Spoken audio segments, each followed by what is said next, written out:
I want to welcome Joe Lindsley, a journalist and editor of Lviv Now. He joins us now from Lviv in Ukraine. Joe, thank you for being back with us again. You are on the western side of the country near the border with Poland. What is it like today? Well, I haven't slept. I haven't slept, I think, in 2 days since this began. Maybe 20 minutes of sleep. It's here walking around the city was people were sort of sad and very confused, but in a lot of places are closed. I'm here right now in this room with my team of, we're just really a group of volunteers and some journalists, some bartenders and others who want to know what is going on and want to get to the bottom of it. So we've had rotating shifts of teams of 5 or 6 that almost for 24-hour shifts and trying to find out, listening to Ukrainian Telegram, which is where citizens share what is happening and trying to make sense of things. There is some false news there, and we're trying to ascertain what's happening. We have a channel called Ukrainian Freedom News. We want this country to be free and not controlled by Russia. But we are in an atmosphere right now of very bizarre uncertainty. We've had a few air raid sirens in Lviv, but there's been nothing that's come of it.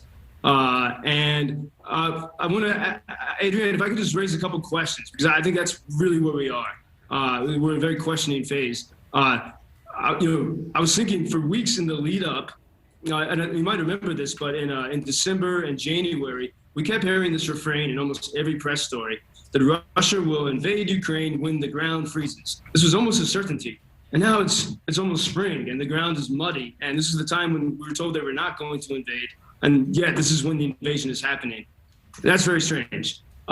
We have seen some people sharing, sort of from other countries, sharing videos of what's happening here. And you see flocks of fighter jets. And I would encourage you to further investigate this. But according to our sources, there have been no flocks of Russian fleets of Russian fighter jets coming into Ukraine yet. Those have been Ukrainian fighter jets, such as we heard flying over Lviv last night.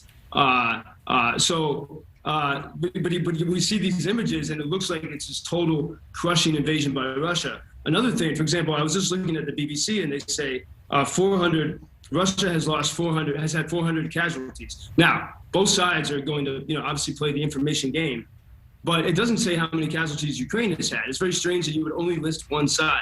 The evidence we had last night was 137 Ukrainian casualties and then 400 Russian.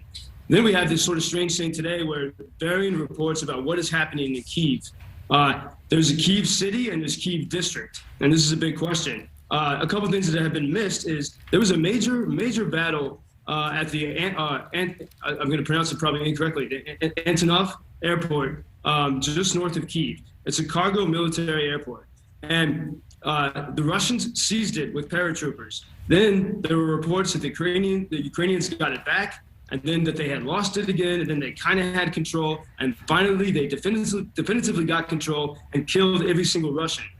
Ukrainians also destroyed, what we can tell, was the key bridge to get from where they came down from Belarus, past that airport, down to Kyiv. So the Ukrainians made it very difficult to get into Kyiv. Then we saw, I was the first to see it in our group, a tank, a video of a lone tank on an empty street in Kyiv, driving and a car coming toward the tank, and the tank swerves and just rams that car. But it was not there was no columns of tanks. So right now we're in an atmosphere of sort of really utter confusion and trying to make sense of, and in Lviv, I think we've had enough series of air raid sirens that we've stayed in the newsroom for the last one. We just moved away from the windows. So partly because we're at our computers nonstop, trying to talk to people in these different cities and following the Ukrainian Telegram. The one place where we know it has been absolutely serious and dire is Kharkiv. And then here's the other thing to consider. What major cities has Russia actually occupied? And this is as far as we can tell now, it's only the abandoned city of Chernobyl and the neighboring town of Pripyat. And so it seems these are the questions we need to ask. Like, Joe, Which Joe, major cities? I'm Joe, sorry. I really appreciate you giving us so much because you haven't slept. You have so much intel. You're there on the ground. We're very grateful. I think we need to give at least some of the folks home at least one answer. Have you seen the families who have been separated and who are actually seeing the men stay? Because men ages 18 to 60, we're told, were allowed to stay or actually demanded to stay, possibly being drafted, and then the women and children leaving? Or are you seeing men able to still leave the country? No, but this is, see, I think that this is not these are not the questions anyone here is asking. The only people who want to leave the country are a few foreigners who sort of left earlier. That's important to say. Yeah, but it's not even, I mean, here we're desperately trying to figure out what, that's very small, maybe 5 people. I mean, it's a really small thing at this point.